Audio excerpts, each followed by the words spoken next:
Hello, welcome back to the channel. So today you join us with a little special treat. We're predominantly known as an FK2 and FK8 tuner, and we do everything from the basic bolt-ons onto full engine builds, time attack, various bits and pieces like that. So with the fact that we concentrate on the Civics, there's clearly other models that come to market as well. You know, we've got RS3s, we've got A45s, and this one, for example, we've got ourselves a Yaris GR. It's kindly been lent to us by Bilal and Imran from Eventuri. I've got to get a little bit of a feel for it over the weekend, so going from having no experience of a Yaris GR, I've jumped a step. You know, I've gone straight in with a car that's got an intake, an exhaust and a set of springs. So for me, it's a good little feel for what the car's kind of potential could be. One thing that I guess, you know, seeing all these products coming together, you'd really want to see an intercooler on there and then a map, but I'm sure Imran and Bill have got their own plans for that one as well, and look forward to hopefully having a second road test once that all kind of gels together. In the meantime, let's have a little look under the bonnet. The Eventuri Bill has done a very nice job of. It's one of the biggest filters that I've seen on one of the kits for a while, and it does look really impressive. So take a look here.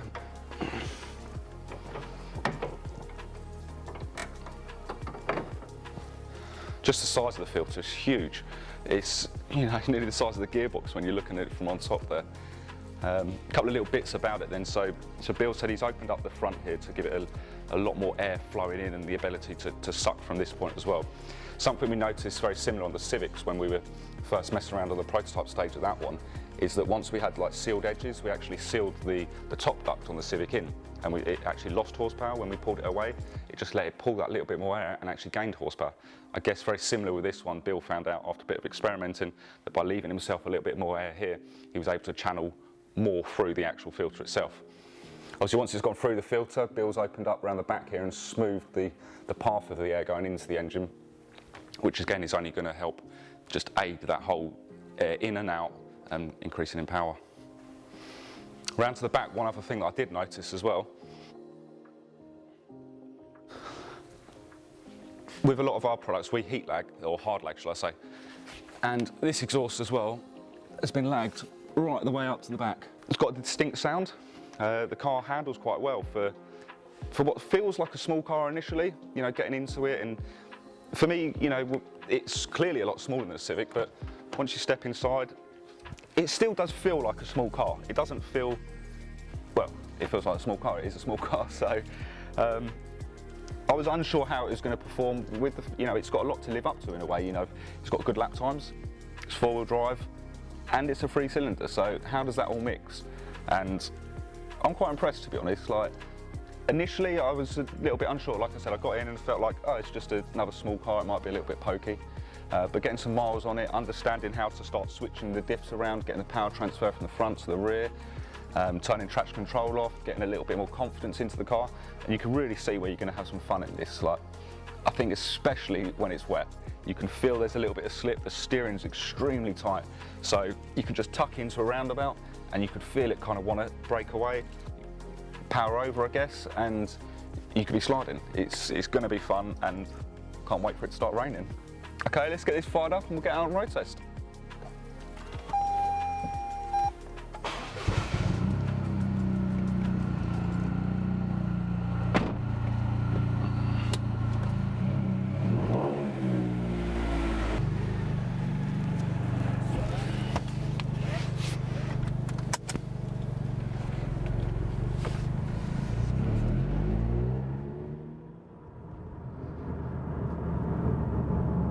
It's quite a nice smooth drive initially, like low down.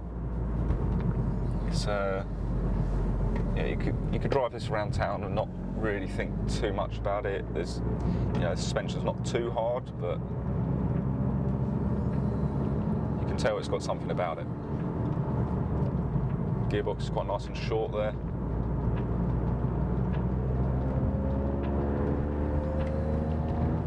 You get that lovely little vibration with a 3-cylinder engine. So to get it out of our normal mode, I think we're going to stick it into sport mode, which will put 70% of the power to the rear, as opposed to the other way around. So beforehand it would have been 70% front, 30% rear. Now we're 70% rear, 30% front. We'll have traction off and rev matching on.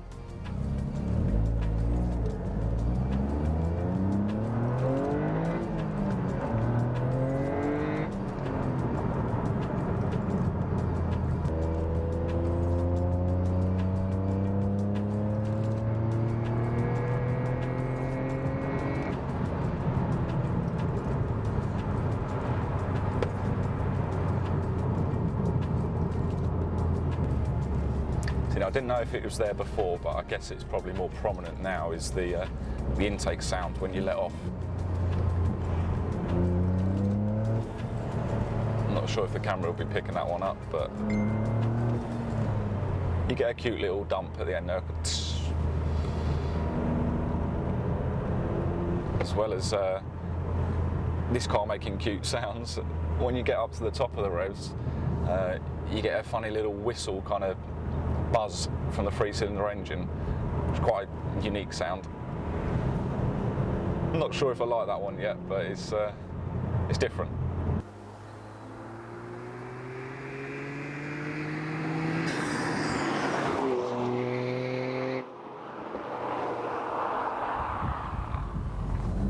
Right, so out on some country roads now, see what this thing does in the lanes.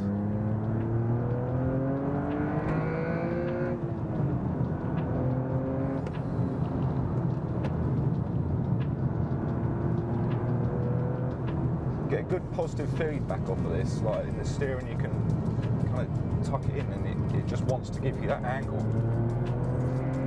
which obviously as a driver is a really nice feedback to have. Is, you know, you point and it goes where you want it to.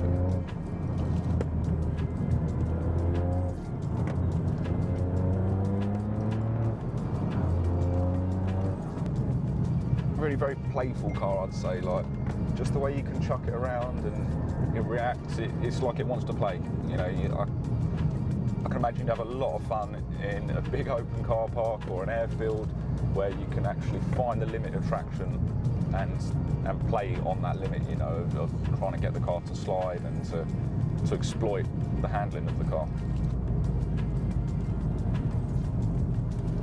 And like I was saying earlier, with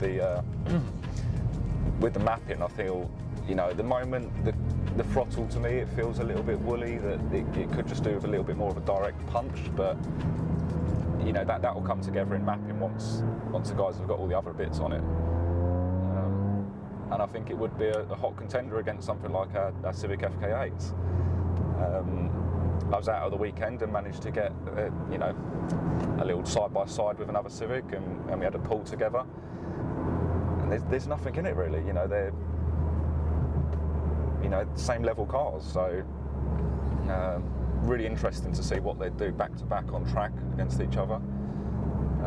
Obviously, you know, we went through Time Attack back in 2019, so we're quite comfortable with our Civic and the platform that it is on track. This being 4-wheel drive, 3-cylinder, it's a different car, but like I say, I think it'll be a hot contender against the Civic. And the more I'm driving it, the more fun I'm having in it. You know, it's a good fun little car. And I think for something, you know, around town, in the city, as well as you can go and do a little bit of track work in it, it's perfect. Perfect little car.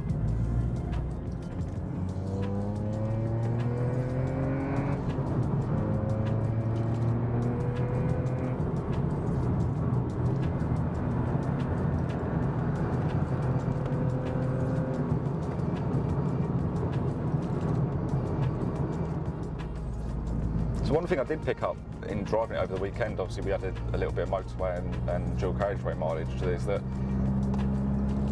although I say it feels a small car and it felt, you know, quite light, very comfortable at, you know, top speeds, you know, above national average or national limit, shall I say.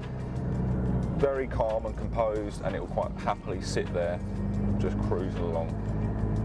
You wouldn't think, you know, at that sort of speed, you wouldn't think you was in a small car.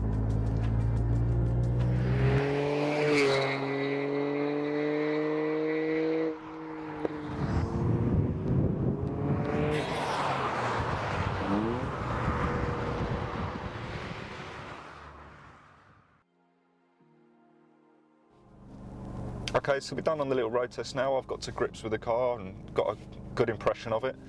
Time to take it back to Imran, hand it back over, give him the keys, giving it a little clean, of course, topped up the petrol, and thank him for the time.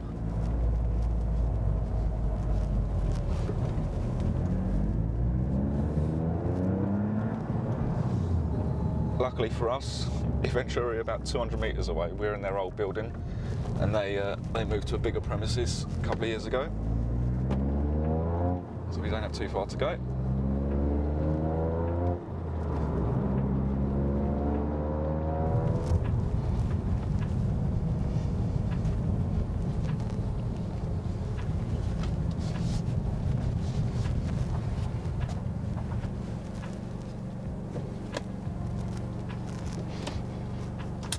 you go. Hope you enjoyed the video. Thanks for watching, and please feel free to like, share and subscribe, and leave us a comment on what you thought.